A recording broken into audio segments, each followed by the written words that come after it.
BJP को हार का डर किस तरह सता रहा है, इस बात का अंदाजा आप होने वाले उपचुनाव की सीटों पर देखिए। दरअसल जिस सीट पर सबसे ज्यादा तैयारी थी, उस सीट के परिणाम ने बीजेपी को चौंका के रख दिया।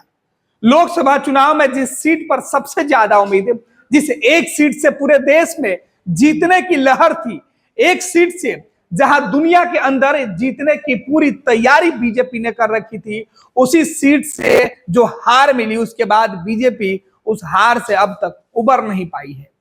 योगी और मोदी दोनों जिस सीट पर पूरी तरीके से फ्लॉप हो गए, उस सीट पर दोबारा चुनाव कराने से पहले बीजेपी की रूह कांप रही है। जंग के मैदान से बीजेपी के नेता भाग रहे हैं, ये आरोप लग रहे हैं। दरअसल ये आरोप समाजवादी पार्टी के नेताओं के द्वारा लगाया जा रहा है। उत्तर प्रदेश के उस फैजाबाद लोकसभा सीट जिसके अंदर अयोध्या आती है, और अयोध्या के अंदर जो मिल्कीपुर विधानसभा सीट है, मिल्कीपुर विधानसभा सीट पर चुनाव नहीं होंगे। पूरे देश में कई राज्यों के अलग अलग विधानसभा सीटों पर जो सीटें खाली हुई थी, वहां उपचुनाव हो रहे हैं।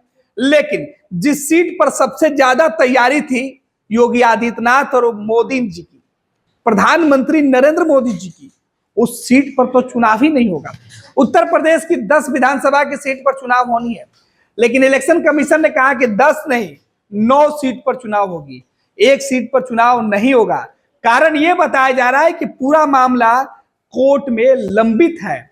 और यह मामला यह है कि जब 2022 में उत्तर प्रदेश विधानसभा का चुनाव हुआ था, तो मिल्कीपुर अवधेश प्रसाद को समाजवादी पार्टी ने उम्मीदवार बनाया था, और अवधेश प्रसाद ने समाजवादी पार्टी के टिकट पर अपना नामांकन पर्चा दाखिल किया था। और इसी नामांकन पर्चा के दाखिल करने के दौरान जो उन्होंने एफिडेविट करवाया था, उसमें जो नोटरी की साइन मुहर लगी हुई थी, वो नोटरी का जो लाइसेंस था, वो अवधि एक्सपायर कर गई थी। तो एक्सपायर अवधि के कागजात को इलेक्शन कमीशन में सबमिट करके अवधेश प्रसाद चुनाव लड़े और जीत गए। और इसी बात को लेकर अवधेश प्रसाद से हारे बीजेपी के उम्मीदवार ने यह आरोप लगाया कि वो गलत दस्तावेज दिए हैं, इसलिए यह चुनाव इनवैलिड है। अवधेश प्रसाद के कागजात रद्द होने चाहिए, तो चुनाव रद्द हो गए।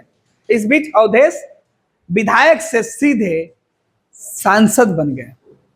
उन्होंने अयोध्या जीत लिया। अयोध्या आज का जो लोकसभा के नामों में अभी भी जो फैजाबाद की सीट है, उस सीट से सांसद बन गए। सांसद तो लगा कि विवाद खत्म हो गया, लेकिन मामला तो लंबित है। अब जो मामला लंबित है न्यायालय में, उसमें अवधेश प्रसाद के साथ कई लोगों को एक्यूज बनाया गया, कई लोगों के बनाम है। इसमें बीजेपी के जो कैंडिडेट थे, जो दूसरे नंबर पे आए थे, उनसे यह मामला है। हालांकि मामला पिछले कई सालों से चल रहा है और कोर्ट में इस पर तारीख ही पड़ रही है। तो बीजेपी के उम्मीदवार गोरखनाथ के पिटीशन पर यह मामला दर्ज हुआ था, जिसमें बनाया गया था एक्यूज एक नंबर पर प्रसाद और इनके अलावा 5 अलग लोग थे, जिसमें ब्रजेश कुमार, मीरा देवी, राधे श्याम, शिव मूर्ति, इस तरह कई लोगों के नाम शामिल थे। और यह मामला कोर्ट में फिलहाल लंबित है। इसमें इलेक्शन कमीशन ने कहा कि 22 अप्रैल 2022 को जो मामला आया था, सिंगल बेंच में उत्तर प्रदेश के चल रहा है हाई कोर्ट के अंदर, और फिलहाल मामला लंबित है, इसलिए इस सीट पर इलेक्शन कमीशन ने कहा कि चुनाव वो नहीं करा रहे हैं। अब इसी बात को लेकर सवाल उठने लगा है कि जिस सीट पर सबसे ज्यादा तैयारी थी, उसी सीट पर चुनाव नहीं, और बाकी उत्तर प्रदेश की 9 सीट जीतना। दरअसल अयोध्या के सीट के माध्यम से भगवान श्री राम की जन्मभूमि वाले जगह पर मंदिर बनाकर प्रभु राम की मूर्ति स्थापित करके बीजेपी ने, केंद्र सरकार ने पूरे देश में यह माहौल बनाने की कोशिश की कि उन्होंने जो वादा किया था चुनावी, उसे पूरा कर लिया है। और उसी के सहारे पूरे देश भर में बीजेपी के पक्ष में एक गोलबंदी हुई और लोगों ने बढ़ चढ़कर वोटिंग की। ये चुनाव के वक्त भी बीजेपी के कार्यकर्ता कहते रहे कि जो राम को लाए हैं हम उनको लाएंगे और इस बार भाजपा को 400 पार ले जाएंगे। लेकिन बड़ा झटका लगा कि उसी राम की भूमि पर करारी शिकस्त मिली, और इस हार से बीजेपी पूरी तरीके से सदमे में रही। योगी आदित्यनाथ की पूरी तैयारी धरी की धरी रह गई। प्रधानमंत्री नरेंद्र मोदी का सपना टूटकर चकनाचूर हो गया। यही वजह है कि अब इस सीट पर उपचुनाव कराने से पहले कई बार सोचा जा रहा है। यह आरोप लगाया जाए। अब समाजवादी पार्टी ने कहा है कि जो लोग जंग के मैदान से खुद को दूर रखते हैं वो उनके हार का परिचय है। अखिलेश यादव ने एक्स के माध्यम से यह बातें कही थी। अखिलेश के अलावा समाजवादी पार्टी और कांग्रेस के जो दूसरे नेता है वो भी सवाल उठा रहे हैं। अब इस पूरे मामले के बाद अब सीधे तौर पर जो है वो बवाल मचा हुआ है।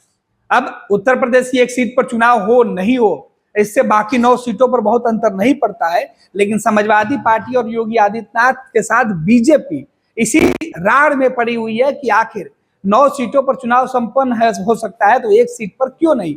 आखिर बीजेपी ने ऐसा क्या लेकर इलेक्शन कमीशन को दिया है जिस वजह से इस सीट पर चुनाव नहीं हो रहा है, क्योंकि इस बार भी उस सीट से बीजेपी के ही कैंडिडेट चुनाव लड़ने वाले हैं।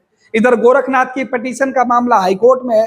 कोर्ट ने कहा, इलेक्शन कमीशन ने कहा कि मामला कोर्ट में इसलिए लंबित है और देश के 2 विधानसभा सीट से इस तरीके के मामले हैं जो लंबित हैं।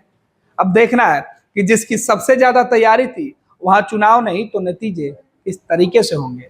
इस बार बीजेपी उत्तर प्रदेश के अंदर क्या इन 9 सीटों पर अयोध्या की चर्चा करेगी, भगवान राम के मंदिर का विकास वाला मॉडल की बातें करेगी, वो देखना दिलचस्प होगा। फिलहाल इस पूरे मुद्दे पर विपक्ष ने तो बीजेपी को घेरना शुरू कर दिया है। भारतीय जनता पार्टी का सदस्य बनने के लिए 8800002024 पर मिस्ड कॉल करें। निवेदक भारतीय जनता पार्टी बिहार। 26 वर्षों में 17,000 से अधिक डॉक्टर बना चुका बिहार एवं झारखंड के छात्रों के बीच विश्वसनीय संस्थान गोल।